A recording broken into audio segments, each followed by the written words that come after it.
दोस्तों, अभी तक मिट्टी के चैप्टर में हम लोगों ने सामान्य अध्ययन किया है कि मिट्टी की यहाँ पर मिट्टी की डेफिनेशन क्या होती है, मिट्टी के बनने के प्रक्रम क्या होते हैं और मिट्टी की विशेषताएं कौन कौन सी होती हैं। उसके आगे के लेक्चर में हमें बात करना था कि भारत में मिट्टियों का वितरण कौन सा है। तो सबसे पहले हम देखेंगे कि जो भारत की मिट्टियां हैं, तो भारतीय जो है यहाँ पर भारतीय कृषि अनुसंधान परिषद ने 8 भागों में उसको रखा है। भारतीय कृषि अनुसंधान परिषद, एग्रीकल्चर डिपार्टमेंट, भारतीय कृषि अनुसंधान परिषद ने भारत की मिट्टियों को 8 वर्गों में डिवाइड किया है। और वो 8 प्रकार की कौन सी हैं मिट्टियां, तो इनको आप इधर लिखिएगा। जो सबसे ज्यादा मात्रा में पाई जाती हैं, सबसे पहले उनको लिख लीजिए और एक दिमाग में बात रख लीजिए, जल का लय। ये मिट्टियां क्रमशः पहले जा वाली ज्यादा है, फिर ला वाली ज्यादा है, फिर का वाली ज्यादा है, फिर लय वाली, मतलब लय वाली सबसे कम। कैसे, इसको देखिएगा एक एक शब्द से। जा से जलोढ़ मिट्टी, जलोढ़ मिट्टी। ला से लाल मिट्टी, का से यहाँ पर का से काली मिट्टी, काली मिट्टी। और फिर लय से लैटराइट मिट्टी, लैटराइट मिट्टी। 4 आपकी ये हो गई। और 4 कौन कौन सी होती हैं इसके अलावा? मरुस्थलीय मिट्टी, मरुस्थलीय मिट्टी। और एक दूसरी है जैविक मिट्टी, जैविक मिट्टी। और जैविक मिट्टी के बाद यहाँ पर अम्लीय क्षारीय मिट्टी, अम्लीय क्षारीय मिट्टी। पर्वतीय मिट्टी, पर्वतीय मिट्टी, पर्वतीय मिट्टी। ये आपकी 8 प्रकार की मिट्टियां हो गई जो भारत में पाई जाती हैं। और जिसके बारे में व्याख्या कौन करता है? भारतीय कृषि अनुसंधान परिषद ने 8 प्रकार की भारत में मिट्टियों का वर्गीकरण किया है। अब एक बात दोस्तों और यहाँ पर आप लोगों को याद रखना चाहिए कि भारतीय कृषि अनुसंधान परिषद के अलावा जो यहाँ पर मृदा संरक्षण बोर्ड है सेंट्रल गवर्नमेंट का, केंद्रीय मृदा संरक्षण बोर्ड, केंद्रीय मृदा संरक्षण बोर्ड आपका कहाँ बना हुआ है? तो इसका मुख्यालय है दिल्ली में। केंद्रीय मृदा संरक्षण बोर्ड, इसका मुख्यालय आपका दिल्ली में। केंद्रीय मृदा संरक्षण बोर्ड का मुख्यालय दिल्ली में। एक बात ये आपको दिमाग में रखनी है। और सेंट्रल एरिड जोन अर्थात मरुस्थलीय मिट्टी से निवारण के लिए central arid zone, arid zone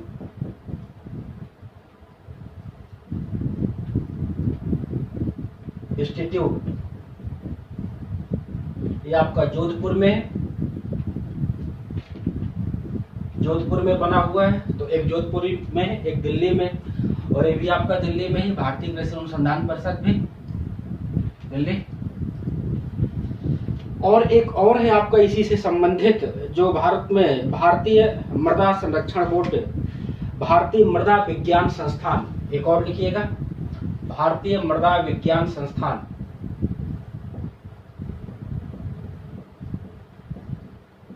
भारतीय मृदा विज्ञान संस्थान, ये आपका कहां पर पड़ता है? तो इसका मुख्यालय भोपाल में है। भारतीय मृदा विज्ञान संरक्षण संस्थान आपका भोपाल में पड़ता है। तो ये इतनी बातें यहाँ से कंप्लीट करना है। ये आपका फैक्ट बेसिस क्वेश्चन हो गया। और भारत की मिट्टियां यहाँ पर 8 वर्गों में बांटी गई। जलोढ़ मिट्टी, लाल, काली, लेटराइट, मरुस्थलीय, जैविक, फिर अम्लीय, फिर पर्वतीय। इतनी मिट्टियों को आपको दिमाग में रखना है। इतना कंप्लीट करने के बाद आप भारत में मिट्टियों का वितरण देखेंगे तो सबसे पहले ये जो यहाँ पर आप देख रहे हैं ऊपर इस तरह का निशान लगा हुआ, ये आप यहाँ पर तो पर्वतीय मिट्टी है क्योंकि हिमालय पर्वत है यहाँ पर। तो ये पर्वतीय मिट्टी, ये इधर भी है और इधर भी है, यहाँ पर जो है पर्वतीय मिट्टी। और जहाँ पर गुणा का निशान लगा हुआ देख रहे हैं जिस एरिया में, यहाँ पर आपकी कौन सी मिट्टी है? जलोढ़ मिट्टी है, गुणा का निशान जहां जहां लगा हुआ है, अर्थात उत्तर भारत में सर्वाधिक जलोढ़ मिट्टी पाई जाती है। और सबसे ज्यादा मात्रा में भी कौन सी मिट्टी पाई जाती है? जलोढ़ मिट्टी। अर्थात सबसे पहले ये है, फिर इसके बाद नीचे की ओर चले आइए, लाल, काली, लेटराइट। एक क्रम से आगे बढ़ेंगे तो आपको दिमाग में याद भी रहेगा किस मिट्टी की प्रधानता भारत में ज्यादा है। इसके बाद दोस्तों देखिएगा लाल मिट्टी। लाल मिट्टी ज्यादातर कहाँ पर है आपकी? तो लाल मिट्टी आपकी दिखाई देगी, देख पा रहे हैं, काली मिट्टी सबसे पहले देखिए। अच्छा, काली मिट्टी ये है, ये वाला जहां पर स्टार लगा हुआ है, ये आपका काली मिट्टी है। और लाल मिट्टी का क्षेत्र आपका इधर है, किनारे किनारे, इधर देख लीजिए। लाल मिट्टी यहाँ पर पाई जाती है, साउथ इंडिया में भी। ये जो निशान मैंने अभी बनाया है, इसके सहारे आपको समझना है। फिर दक्कन पठार में सर्वाधिक काली मिट्टी पाई जाती है। महाराष्ट्र का दक्कन का पठार, इसमें आपको काली मिट्टी पहले बता दिया मैंने। लेटराइट मिट्टी को देखिएगा, तो लेटराइट मिट्टी आपकी कहाँ पर पाई जाती है? लेटराइट मिट्टी ज्यादातर ये जो यहाँ पर इस तरह का निशान लगा हुआ है, तीर का निशान लगा हुआ है, ये आपकी लेटराइट मिट्टी का विवरण है। और इसके बाद ये आपकी जो है मरुस्थलीय मिट्टी है, जहाँ पर ये बिंदी रखी हुई है, ये मरुस्थलीय मिट्टी है। ऐसे आप मैप बना लेंगे और दिमाग में इमेज रखे रहेंगे कि कहाँ पर कौन सी मिट्टी ज्यादा है। उत्तर भारत में जलोढ़ मिट्टी ज्यादा है, साउथ इंडिया की तरफ आई है तो यहाँ पर जो है जलोढ़ के बाद लाल मिट्टी का परसेंटेज ज्यादा। ठीक है, इतनी बातें आप कंप्लीट कर लेंगे। फिर उसके आगे आइएगा, इतना कंप्लीट करने के बाद इसको मिटा देते हैं।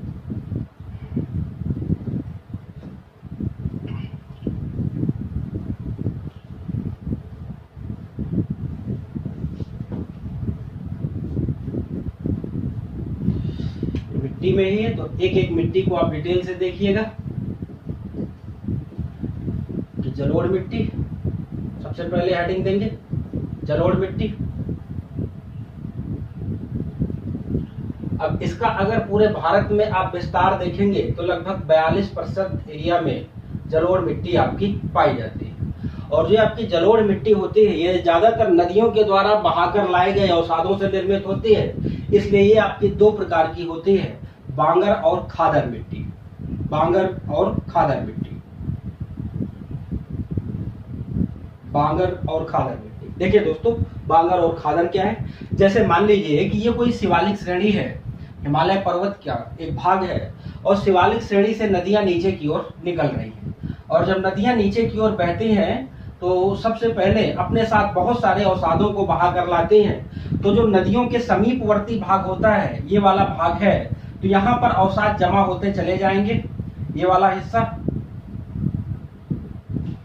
तो जो नदियों के सर्वाधिक समीपवर्ती भाग है जहां पर आज भी अवसाद जमा किए जाते हैं, उसको हम क्या कहते हैं? खादर मिट्टी बोलते हैं। और इसी को नवीन जलोढ़ मिट्टी के नाम से भी जाना जाता है, नवीन जलोढ़ मिट्टी भी कहा जाता है इसको। और जैसे मान लो कि नदी कोई यहाँ पर बह रही है और कालांतर में नदी यहाँ पर बहने लगे, तो जो इसके अवसाद पहले यहाँ तक आ जाते थे, अब इस नदी के अवसाद यहाँ तक नहीं आ पाएंगे, इसलिए ये मिट्टी क्या है? अवसाद बहुत प्राचीन हो जाएंगे, इसलिए इसको क्या कहा जाएगा? बांगर मिट्टी। प्राचीन जलोढ़ मिट्टी भी बोल सकते हैं उसको, प्राचीन जलोढ़ मिट्टी। जो वर्तमान में अभी नदियों के द्वारा कोई भी अवसाद यहाँ पर क्षेपित नहीं किए जाते हैं। तो आप दोस्तों समझ पा रहे होंगे बांगर क्या कहलाता है और खादर क्या कहलाता है। और भारत में सर्वाधिक मात्रा में कौन सी मिट्टी पाई जाती है? जलोढ़ मिट्टी। इसका एरिया कितना है? 42% भाग में। और जलोढ़ मिट्टी यहाँ पर उत्तर भारत में देख पा रहे होंगे आप, राज्यों के अनुसार इसका विश्लेषण कर लेंगे घर में। इसके बाद देखिए, चाहे भारत की कोई भी मिट्टी हो, तीन प्रकार के खनिजों की मात्रा बहुत कम आपको दिखाई देगी। 3 प्रकार के खनिज बहुत कम मिलने वाले हैं। एक क्या मिलने वाला? नाइट्रोजन बहुत कम होगा, नाइट्रोजन की कमी होगी। भारत की हर मिट्टी में नाइट्रोजन की कमी है, रिड्यूस कर दो इसको नीचे की ओर। इसके बाद ह्यूमस लिख लो, ह्यूमस की मात्रा भारत की हर मिट्टी में कम होगी, नाइट्रोजन और ह्यूमस। और इसके अलावा कौन कौन सी चीजें? तो यहाँ पर फास्फोरस की मात्रा भी बहुत कम होगी। तो ये बात एक दिमाग में आपको बैठा लेनी है कि भारत की कोई भी मिट्टी हो, ये 3 प्रकार के तत्वों की कमी प्रत्येक मिट्टी में पाई जाती है। और जलोढ़ मिट्टी में खासकर इन तत्वों की कमी ज़्यादा होती है। और इसमें होता क्या है, तो यहाँ पर जो है पोटास जैसे खनिज पदार्थों की मात्रा ज़्यादा होती है। पोटास या चूना, तो चूना की मात्रा भी जलोढ़ मिट्टी में ज़्यादा होती है और उत्तर भारत में है, इतना बात ध्यान रखिएगा। और जलोढ़ मिट्टी कौन कौन सी फसलों के लिए उपयोगी होती है, तो गेहूं, धान,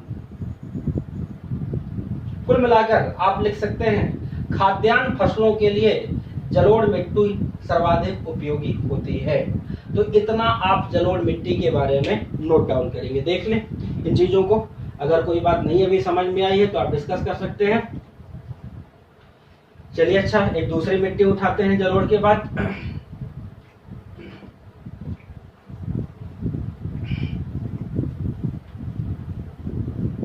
जलोढ़ के बाद आप आइए लाल मिट्टी को देखते हैं। तो लाल मिट्टी ये आपकी कैसे बनती है, पहले इसको देखिए।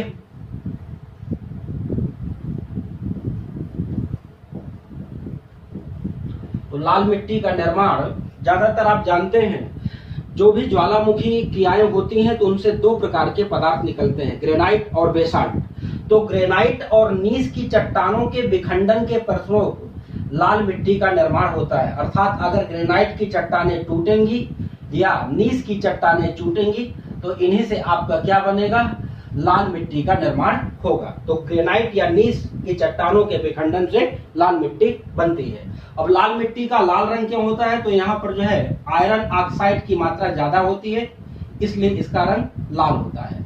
आयरन ऑक्साइड की मात्रा के ज्यादा होने के कारण इसका रंग कैसा हो जाता है, लाल हो जाता है। अब एक चीज और ध्यान देना, अगर लाल मिट्टी में ही ये कोई लाल मिट्टी है और इसमें आप जल की मात्रा बढ़ा दें तो इसी को बोल देंगे जल योजित मिट्टी।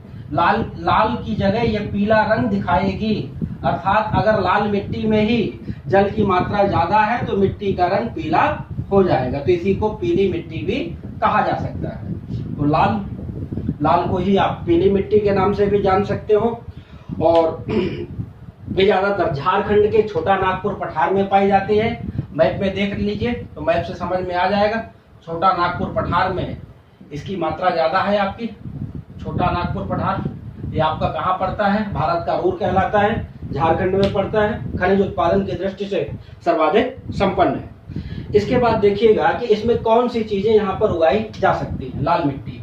तो मोटे अनाज तथा दलहन के लिए ये मिट्टी ज्यादा उपयोगी होती है। मोटे अनाज एवं दलहन के लिए ये मिट्टी आपकी ज्यादा उपयोगी है। अब मोटे अनाज कोई कहता है तो आप क्या इससे समझेंगे, ज्वार बाजरा के उत्पादन की बात कर रहा है, यही आपके मोटे अनाज में सम्मिलित किया जाता है। तो इसी को आप क्या बोल सकते हैं कि लाल मिट्टी में मोटे अनाज ज्यादातर होते हैं। चलिए अच्छा, इतनी चीजें आपने लाल मिट्टी के बारे में सीखा। अब नेक्स्ट आइए तो काली मिट्टी के बारे में बात करते हैं।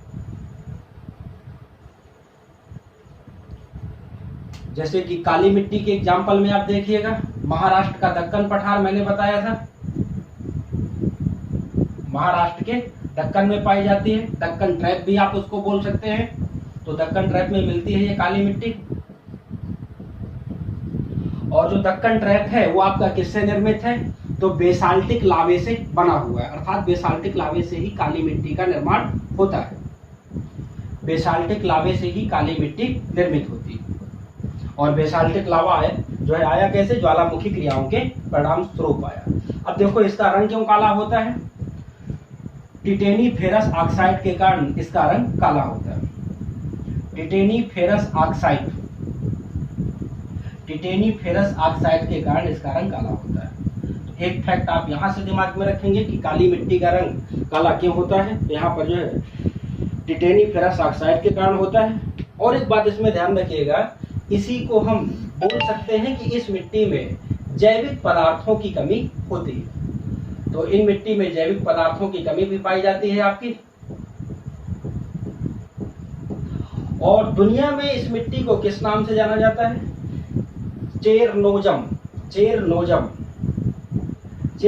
के नाम से इस मिट्टी का नाम दुनिया में जाना जाता है। और ये ज्यादातर कहाँ पाई जाती है, यूएसए एवं यूक्रेन में ये आपकी ज्यादातर मिट्टी। काली या कपास की खेती के लिए ये मिट्टी सर्वाधिक उपयुक्त होती है, कपास की खेती के लिए। और इसी का दूसरा नाम क्या होता है, तो इसको रेगुर के नाम से भी जाना जाता है। इतने फैक्ट आपको इससे संदर्भित याद रखना है। चलिए अच्छा, नेक्स्ट मिट्टी पे आइए। लाल मिट्टी के बाद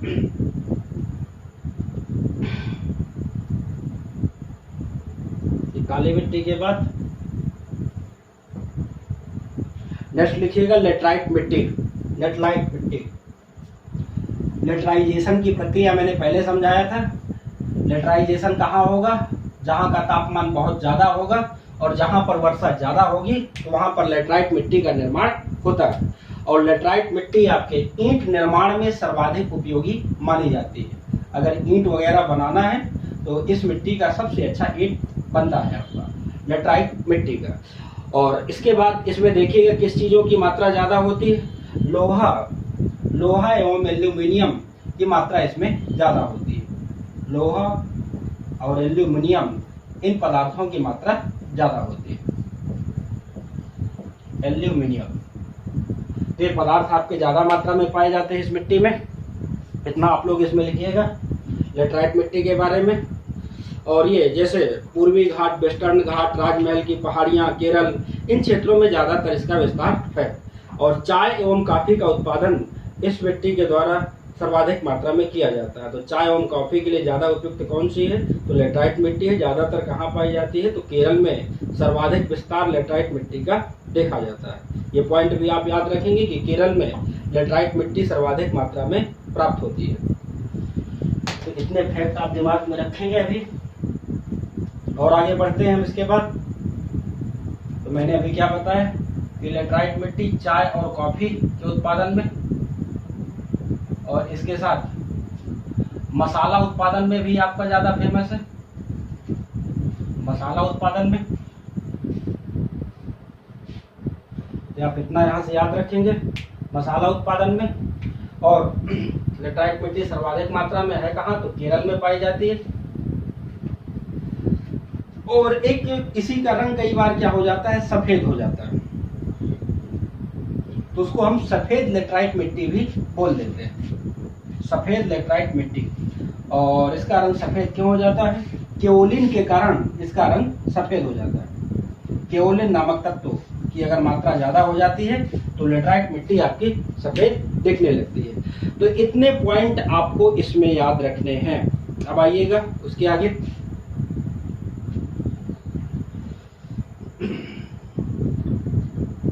उसके आगे आए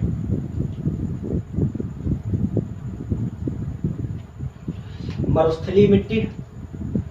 तो मरुस्थली मिट्टी के बारे में मैंने पहले आपको समझाया था कि यहाँ पर सेलिनाइजेशन की प्रक्रिया चलती है मरुस्थली मिट्टी में, सेलिनाइजेशन, और उसकी वजह से लवण की मात्रा मरुस्थली मिट्टी में ज़्यादा हो जाती है, इसलिए ज़्यादा उपजाऊ नहीं होती है। और ये मोटे अनाज के उत्पादन के लिए उपयुक्त मानी जा सकती है। खाद्यान्न फसलें बहुत कम होंगी, मोटे अनाज आपके ज़्यादा इसमें उपजाऊ होंगे। लोहा एवं फास्फोरस की मात्रा ज़्यादा होती है इसमें। लोहा तथा फास्फोरस की मात्रा अधिक होती है। लोहा एवं फास्फोरस ये आपका ज़्यादा होगा, इसलिए मैंने इसमें सही का निशान लगा दिया। और उसके आगे आइएगा मरुस्थली मिट्टी में। तो इतनी बातें आपको दिमाग में रखनी है मरुस्थली मिट्टी के बारे में। चलिए अच्छा, उसके आगे चलते हैं। और नेक्स्ट मिट्टी लिखिएगा लवणी या क्षारीय मिट्टी। इसमें दिख रहा है लवणी या क्षारीय मिट्टी।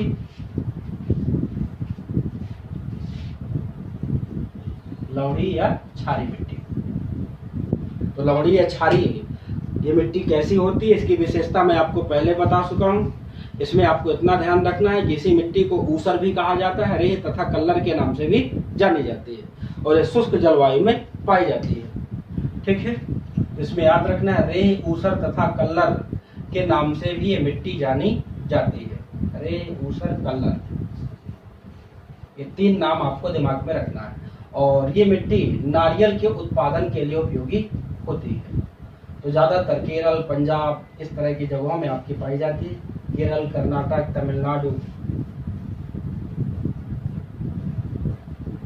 इन क्षेत्रों में ये आपकी मिट्टी पाई जाती है। चलिए अच्छा, इतना आपने कंप्लीट कर लिया। एक और नेक्स्ट पॉइंट पर आते हैं। कि पर्वतीय मिट्टी में कौन कौन सी चीजें पाई जाती हैं। पर्वतीय मिट्टी में आइएगा तो पर्वतीय मिट्टी में ज्यादातर ह्यूमस की कमी होगी आपकी, और ये एक प्रकार की यहाँ पर अम्लीय हो जाती है। और इसकी दूसरी विशेषता क्या हो सकती है इस मिट्टी की, कि बागानी कृषि के लिए उपयोगी होती है। और बागानी कृषि का मतलब है चाय मसाला, इन चीजों के लिए उपयोगी होती है।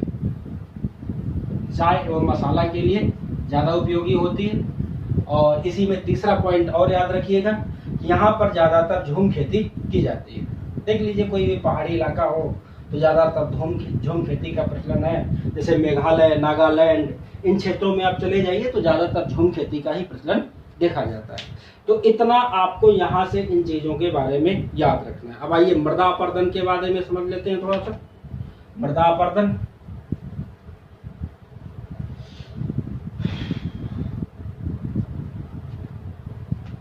मृदा अपरदन मतलब मिट्टी का कटाव। और मृदा अपरदन के कई कारण हैं आपके। एक तो वायु द्वारा भी मृदा अपरदन होता है, और दूसरा जल द्वारा भी मृदा अपरदन होता है। वृक्षों के काटने से भी मृदा अपरदन होता है, वृक्षों की कटाई से भी होता है। और अगर जनसंख्या वृद्धि होगी तो भी मृदा अपरदन होगा। जनसंख्या वृद्धि भी एक प्रकार से मृदा अपरदन का कारण है। और अतिचारण, ज्यादातर जानवरों को चराने से जब वो घास वहां से लेकर आते हैं तो मिट्टी ज्यादा तेजी से उस जगह की एक जगह से दूसरी जगह में जाने लगती है। तो ये प्रमुख कारण है जिसकी वजह से मृदा अपरदन आपका होता है। अब इनको रोकने के लिए क्या उपाय हो सकते हैं, कैसे इनको रोका जा सकता है, तो उसमें से आपको क्या करना पड़ेगा, रोकने के उपायों में पहले देख लीजिएगा, फिर मैं डिटेल से बात करता हूं।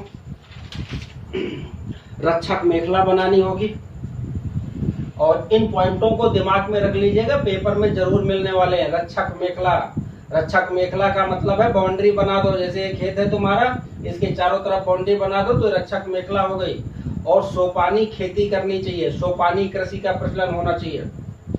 सोपानी कृषि भी काफी हद तक मृदा अपरदन को रोकता है। जैसे कि मान लो कि कोई पहाड़ है, यहाँ पर खेती करना है तो सीढ़ी नुमा खेती करो, जिससे क्या होगा, मिट्टी ज्यादा तेजी से नहीं बहेगी। और समोच्च रेखीय जुताई करना चाहिए, इससे भी मृदा अपरदन रोका जा सकता है। समोच्च रेखीय जुताई। और इसके अलावा क्या करना चाहिए, मल्चिंग कर देना चाहिए। मल्चिंग क्या कहलाता है इसको भी समझ लेना। मल्चिंग से भी मृदा अपरदन को रोका जा सकता है। मल्चिंग का मतलब है आपका खेत है, यहाँ पर घास फूस ऊपर से डाल दो, तो उसकी वजह से अगर पानी गिरता है तो मिट्टी ज्यादा तेजी से बहाकर नहीं ले जाएगा।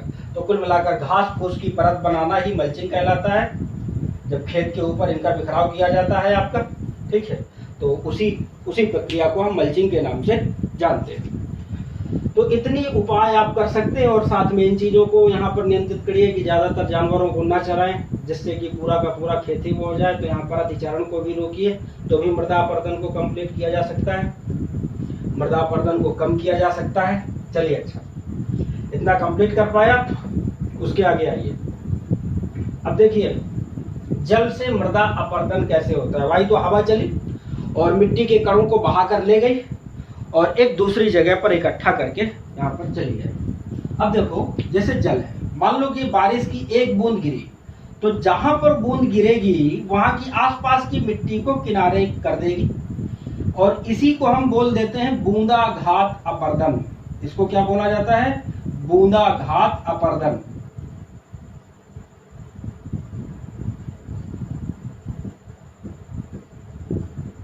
अब जैसे मान लो कि लगातार बारिश हो रही है, एक बूंद यहाँ गिर रही है, एक बूंद यहाँ गिर रही है, ये गिर रही, तो ये पूरी की पूरी लेयर ही, ये पूरी की पूरी एक परत ही चली जाएगी। इसी को क्या बोल देते हैं, सीट इरोजन हो गया है। सीट इरोजन, सीट अपरदन। सीट यानी कि लेयर या परत अपरदन भी बोल सकते हो, परत अपरदन। अब इसके बाद देखना और कैसे होता है यहाँ पर जो है जल के द्वारा अपरदन। तो दो मैंने यहाँ पर समझा दिया। अब एक होता है, जैसे मान लो कि एक बूंद यहाँ पर गिरी, एक बूंद यहाँ पर गिरी, एक यहाँ गिरी, जैसे ढाल देखा वैसे छोटी छोटी नालियां बना करके वर्षा का जल आगे की ओर बढ़ने लगता है। तो जब ये नालियां बनेंगी तो यहाँ की मिट्टी कटेगी और इसी को हम क्या बोलेंगे, रिल अपर्दन, या रिल का मतलब क्या है, रिल अपर्दन। समझ गए होंगे आप। बूंदाघात अपर्दन मतलब बूंद गिरती है, शीट अपर्दन मतलब पूरी की पूरी लेयर ही चली जाती है। रिल अपर्दन का मतलब क्या है कि छोटी छोटी नालियों का निर्माण करने लगता है वर्षा का जल। और एक समझिएगा, एक यहीं पर एक और अपर्दन होता है, अवनलिका अपर्दन। अवनलिका अपर्दन, अवनलिका अपर्दन में क्या होगा कि छोटी छोटी जो नालियां अभी बन रही थी ये आगे चलकर बड़ी बड़ी नालियों का निर्माण करेंगे, इसी को हम अवनलिका बोल देते हैं। और अवनलिका अपर्दन जहां पर ज्यादा होता है उस भूमि को क्या कहा जाता है, उत्खात भूमि के नाम से वो भूमि आपकी जानी जाती है। तो उसी भूमि को हम क्या कहते हैं, उत्खात भूमि कहते हैं। जैसे मध्य प्रदेश के चंबल में ज्यादातर कौन सा अपर्दन होता है, तो यहाँ पर जो है अवनलिका अपर्दन होता है। तो मध्य प्रदेश की चंबल घाटी में कौन सा अपर्दन है, तो यहाँ पर अवनलिका अपर्दन होता है। और उसकी वजह से आपकी मिट्टी या खेत कैसे हो जाते हैं, उस भूमि को क्या कहा जाता है, तो यहाँ पर उत्खात भूमि के नाम से जानी जाती है, उत्खात भूमि के नाम से जानी जाती है। तो दोस्तों मैंने 3 वीडियो में आपका मिट्टी का चैप्टर कंप्लीट किया। अगर मैं और ज्यादा इनको समझाने के चक्कर में पड़ता तो आपकी क्लास बहुत लंबी होती, इसलिए मैंने थोड़ा थोड़ा चीजों पर बात करके और ताकि आपके प्रश्न वहां से निकल आए, इतना चीजों को करा दिया है। और दोस्तों आप कम से कम अगर चाहें तो एक व्यक्ति अगर कोशिश करे तो 10 नए सब्सक्राइबर को इस चैनल से जोड़ सकता है और आपको कोई फीस नहीं देनी है। कम से कम इतना तो कर ही सकते हो कि आप ज्यादा से ज्यादा लोगों तक हमारी बातों को पहचानें और इस चैनल को शेयर करें। और जितना ज्यादा लोग जोड़ेंगे उतना ज्यादा आपको यहाँ पर जो है मजा आने लगेगा। तो थोड़ा सा कोशिश करिए कि ज्यादा से ज्यादा लोग जुड़े, और जैसे ही 1000 सब्सक्राइबर पूरे होंगे इसके बाद ही हम लोग लाइव क्लास करेंगे। और हाँ, अगर नेट प्रॉब्लम दूर होती है अभी तो 2-3 दिनों के बाद देखते हैं, अगर लाइव क्लास की व्यवस्था बनती है तो। ठीक है दोस्तों, नमस्कार। और कोई भी समस्या है तो आप मैसेज करके बता सकते हैं, मेरा नंबर सामने लिखा हुआ है।